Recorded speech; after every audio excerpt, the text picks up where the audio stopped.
Hey guys, it's Eric with another episode of Enchanted Minds. Today we're going over how to utilize your account to generate more astral diamonds, more refinement points, and lots of other goodies, guys.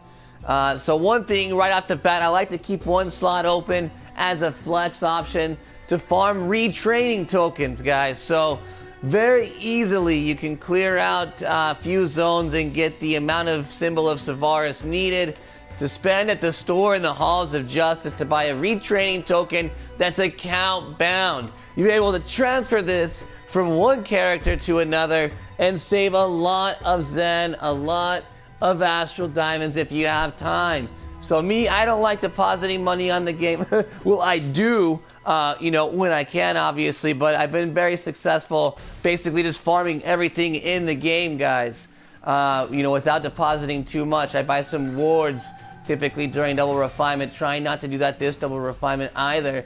Another tip, guys, is I have a cleric, I have a healer, I have a healer, I have a tank, and then also my main character all ready to go for a dungeon. So when I'm playing with my friends, guys, whatever we need, I'm ready to go, and I'm excited about it. I love playing Xyla Justice Bringer. I love playing Alea the Grey. Makes me very happy when they are needed, guys. But again, the main character here, Lucius Flame Ringer, the one I'm trying to farm for. So another tip with farming is all these guys are able to do Shar and Dar, and they all have Wanderer's Fortune. So we do recommend buying the mount in the Zen market, the spider that's going to give you Wanderer's Fortune. This is very nice. And go out to Shar and Dar for 30 minutes. On each of your characters that are able to go out there.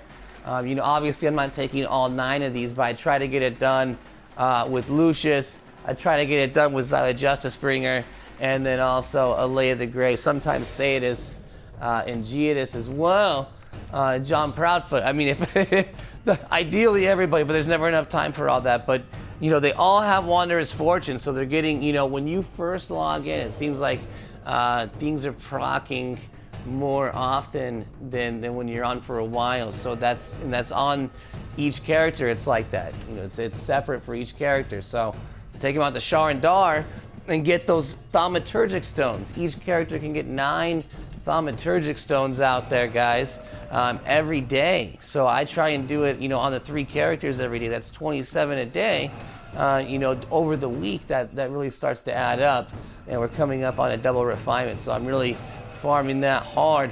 Now, another thing that you may not know is refining Astral Diamonds with all the characters. It's super easy to do when they're able to do the Temple of Spider. So running 3 characters through Temple of Spider is usually enough for me to refine Astral Diamonds on almost all these characters. On 7, 8, 9 of them.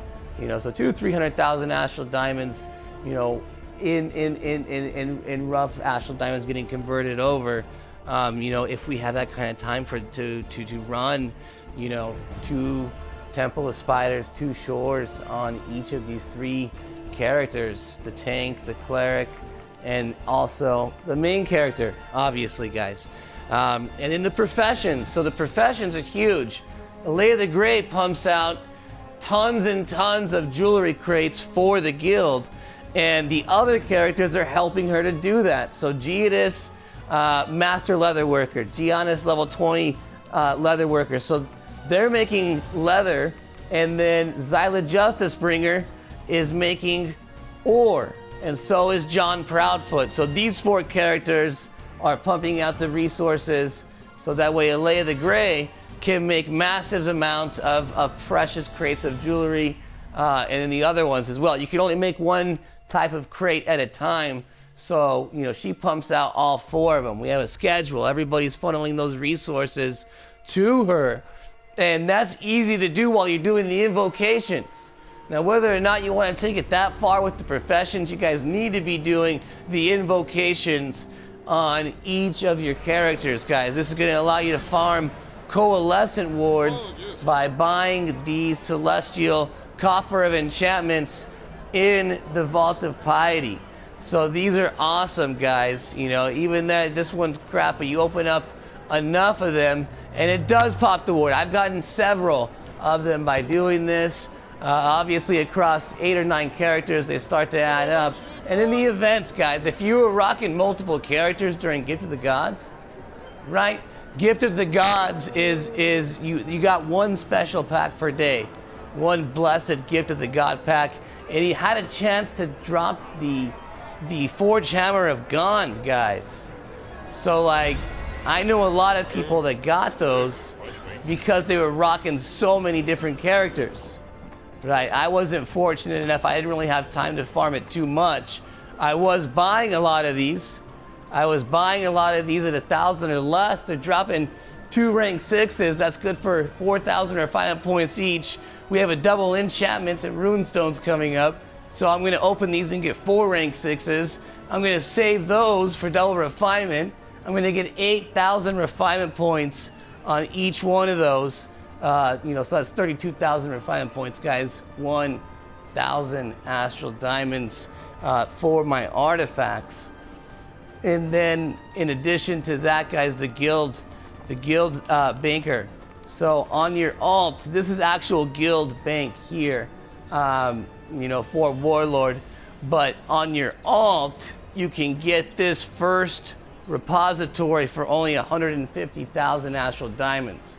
So even if you're a guild leader, guys, this next tip is something you want to tune in for, because these are more expensive, as they go up.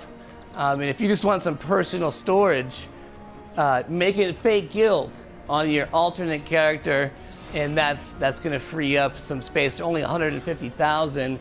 It's a lot cheaper than buying all these runic bags, on all of your characters or whatever kind of space that you need. And then you can see here you have the black opals account bound. Got those today out in Sharandar. And then, again, the invocations, I can't stress it enough. You guys need to be doing the invocations on all of your characters. And then the influence runs, guys. If you love your guild, you're working on a guild, you can do multiple influence runs on different characters, right? Because you can only do it once per day per character. But if you have 3 characters in the same guild, that's going to allow you to get over 1,000 influence for your guild. And it's also that way with currencies. So some of the currencies are harder to get than others. Like for example, the dark gifts. Those are pretty hard to get. I typically end up buying a handful of them with astral diamonds, or I used to. But now what I'm doing is I'm making these every day on Xyla Justice Bringer, on Lucius Flamebringer, and then Alea the Grey. So I'm getting 3,000 dark gifts a day, and that's really adding up. That's saving me a lot of astral diamonds just by going out there and doing the dailies. So it's super, super nice, guys.